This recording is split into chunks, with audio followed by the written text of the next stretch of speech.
This is Robert Kraft, and I'm your host on SNN.Network. And joining me right now is George Paspalas. He is the president and CEO of MAG Silver Corp. It's a publicly traded company. The symbol is MAG on both the TSX and the NYSE American.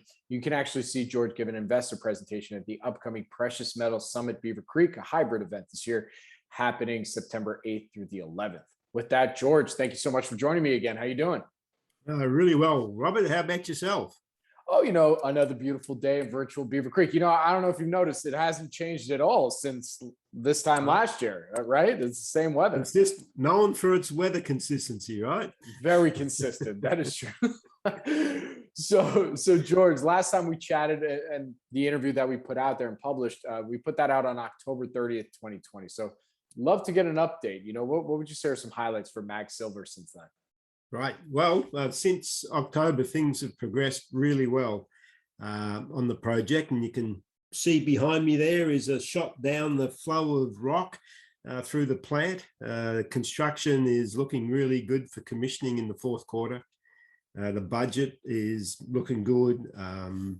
The project's looking good. If you go on our website and have a look at the frequently updated photographs that we send, it's just a real quality job conducted by Fresnillo and Peñoles in building the facility. We're very happy with the safety performance on the job. We're very happy, and I'm going to say it's good planning, but Fresnillo chose to build this facility in a modular fashion. And I hadn't seen that holistically on a project before. And what that means is that a lot of the materials were pre-bought, pre-purchased, and then they were constructed off-site and then brought out to site and fitted in the field. Now, a benefit that came out of that was that all of the metal you can see behind you and what little pieces remain to go in were purchased before any of this inflation we're starting to see now took effect. And I think an unintended outcome was with things like control panels and electrical distribution buildings that were designed and constructed in Finland, they were then fully commissioned, powered up, signed off by the vendor, and they end up getting shipped to site, plugged in by a local electrician who can sign them off, and off we go, we're running. And you don't have this issue of vendor reps from outside the country coming in and having the whole COVID travel issue around trying to get the people who built this thing to sign off it in the field. So that has really made this project a success. And we're really happy to be seeing the quality of the build and the fact that it'll be ready to come online here in the fourth quarter. Since October, we've consistently put on, I say nominal, 2 days of feed from the underground of Juanicipio through the Fresnillo mill every month. I say nominal because it's development material. And, you're not always developing where you have mineralization. A lot of it's actually in waste. And we're very heartened by what we're seeing there. Yeah, sure, we're getting good cash, like $17 million in the first half of this year. And we're going to continue this through to the end of 2021. So to December 31, we'll aim for that nominal 2 days a month of development that may become stoped material going through the Fresnillo plant. But we've really learned a lot about the processing of the material, and it's looking good, right? The millability, the grindability of the rock is very much in line with what Fresnillo have seen since 2008 at the Saucedo operation. Not surprising, it's the same mineralized structure, but you never know until you try, right? And so, I think we're good for like nameplate capacity on our plant based on what we've seen through the Fresnillo plant on a grindability point of view. We're getting good recoveries. We have not made a non-saleable batch of concentrate. And that's very important when you're starting up a plant, because, a lot of people have the capital to get them to build and a little bit of working capital. But if you can't make saleable concentrates early on, you can get into a real working capital deficit there because you're not getting revenue. And we know we're going to be selling the first concentrates we make 4 days after we produce them from Juanicipio. So that looks really good for coming into cash flow. The partner and ourselves jointly agree that we'll be able to start commissioning here in the fourth quarter. And by the end of 2021, we should be around a 40 to 50% nameplate capacity throughput rate, which is the nameplate of this plant's 4,000 tons per day. So, we're going to start to see good cash coming out even at the end of this year. And then we're guiding to 80 to 90% of that 4,000 ton per day run rate by the end of 2022. So yep, it's looking good, right? Very good. Yeah, no, you answered all my questions already. But I would say my one follow-up to everything that you just said, what would you say is the 1 to 2 things that are frequently asked questions that you get from investors? And maybe we can answer them right now. Sure. At this stage of a development, the question you always get is, are you on time and are you on budget? And so that's a yes, yes.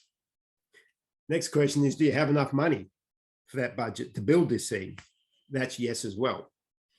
And then, what's really why I tried to emphasize the point of, we know from our year of 2 days a month processing now, that we're going to make a saleable concentrate from day one. And so, we're going to have a lot of cash to cover operating costs going into the end of the fourth quarter and into 2022.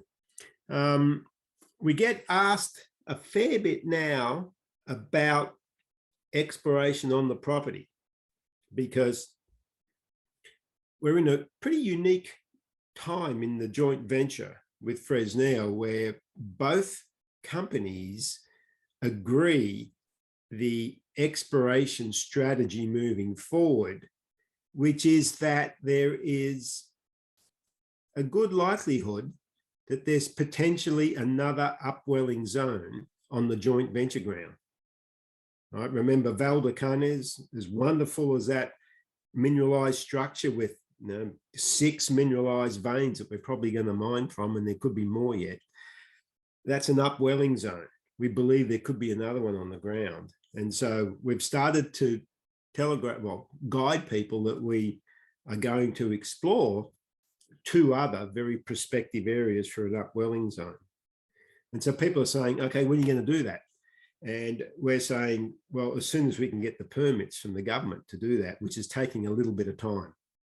So, it's one of these sort of unfortunate situations where both of us are dying to go and work these properties. We're actually working one from a surface exploration point of view, but we want to stick some holes in because we've got some pretty exciting targets to drill, and we're just waiting for the working from home permit to be granted, right?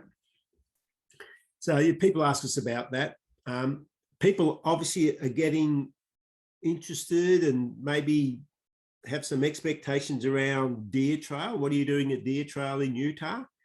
And we've completed our phase 1 drilling. We're positioning ourselves to be able to release what we've found from that phase 1, sorry. Like every other company, assay labs are chocked up, and assay turnaround time is long, but we're getting the end of our assays coming through now, and so we'll be able to put a story together. And I think investors will be able to answer that question about what have you found so far at Deer Trail. And that's basically it. A lot of the focus obviously is on Juanicipio. I think most people who know mines look at the pictures and go, oh yeah, okay, this is going to be built on time. And we're guiding now that the budget looks good. So it's really, what's it going to do? Right? How quickly is it going to ramp up? It's the wait's over. All right. Very good.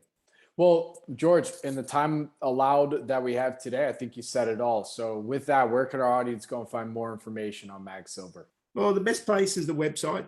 We try and update almost weekly, bi-weekly photographs of the progress we're making, because it's quite significant every week or two now. There's a video on there. We're currently going to update the video to be bang on current now, which gives you a slightly better appreciation because it's moving and we're used to watching movies rather than pictures. Michael Kerlook, our VP of Corporate Communications and Investor Relations, and myself are always at the end of the phone if people want to ring us and have questions or ask more. So get a hold of Michael or myself. We love talking about this. We like showing the pictures. We like showing the video. We like talking about it, and we're getting ready to count the money it's going to make for us. Very good, George. And for everybody listening, for more information, go to www.magsilver.com. George, thank you so much for joining me today. I really do appreciate it. Good luck, stay safe, and I look forward to our next update. Thank you, Robert, and the same to you. All the best, and bye, everyone. Keep safe. Very good. Again, my name is Robert Kraft, and I'm your host on SNN.Network, and we're a proud media sponsor of the upcoming Precious Metals Summit Beaver Creek, a hybrid event this year happening both virtually and in person, September 8th through the 11th. George will be there giving an investor presentation, and thank you all for watching.